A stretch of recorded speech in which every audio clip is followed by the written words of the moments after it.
ఇదెక్కడ మా సర్ప్రైజ్ రా మామ, మన శంకర్ వరప్రసాద్ గారు పండగకు వస్తున్నారు. నేనైతే ఈ లుక్ అయితే అస్సలు ఎక్స్పెక్ట్ చేయలేదు. ఆ నల్ల కోట వేసుకుని ఆ గ్లాసెస్ పెట్టుకుని సిగరెట్ కాలుస్తూ ఒక లుక్ ఇచ్చాడండి. అంతే, ఫ్యాన్స్కి ఫీస్ట్ అనమాట. నిజంగా చాలా అంటే చాలా బాగా అనిపించింది ఆ షాట్ అయితే. ఇంకా దాని తర్వాత సిగరెట్ కాలుస్తూ స్లో మోషన్ లో నడుచుకుంటూ వచ్చే షాట్ ఉంది దీనమ్మ. గూస్ బంప్స్ అనమాట, మెంటల్ మాస్ షాట్ అది.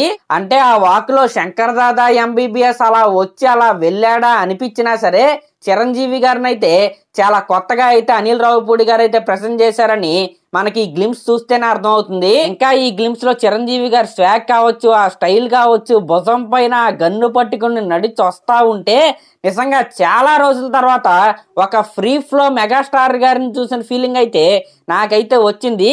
ఈ గ్లిమ్స్ చూసిన తర్వాత మనం అయితే కన్ఫర్మ్ చేసేసుకోవచ్చు అనమాట. కొట్టేశారు సార్, బ్లాక్ బాస్టర్ కొట్టేశారు అంతే. ఇంకా లాస్ట్ లో ఆ గుర్రం షాట్ కావచ్చు, ఇలా 59 సెకండ్ల గ్లిమ్స్ లో ప్యూర్ మెగాస్టార్ స్వాగ్ అయితే అనిల్ రావిపూడి గారు అయితే నింపేశారు. నిజంగా ఆయనకైతే ప్రతి మెగాస్టార్ గారి ఫ్యాన్ అయితే ఖచ్చితంగా థ్యాంక్స్ చెప్పాల్సిందే. ఇంకా ఈ గ్లిమ్స్ లో వన్ ఆఫ్ ద హైలైట్ ఏంటంటే మన విక్టరీ వెంకటేష్ గారి వాయిస్ ఓవర్ అనమాట. ఆయన వాయిస్ ద్వారా ఈ టైటిల్ అయితే వీళ్ళైతే రివీల్ చేశారు.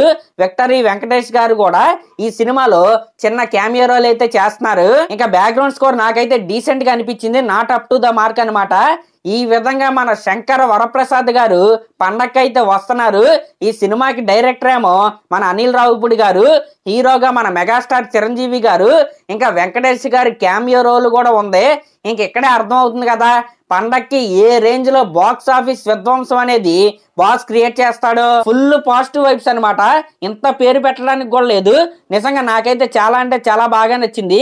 మరి ఈ గ్లిమ్స్ మీకు ఎలా అనిపించిందో కామెంట్ చేయండి.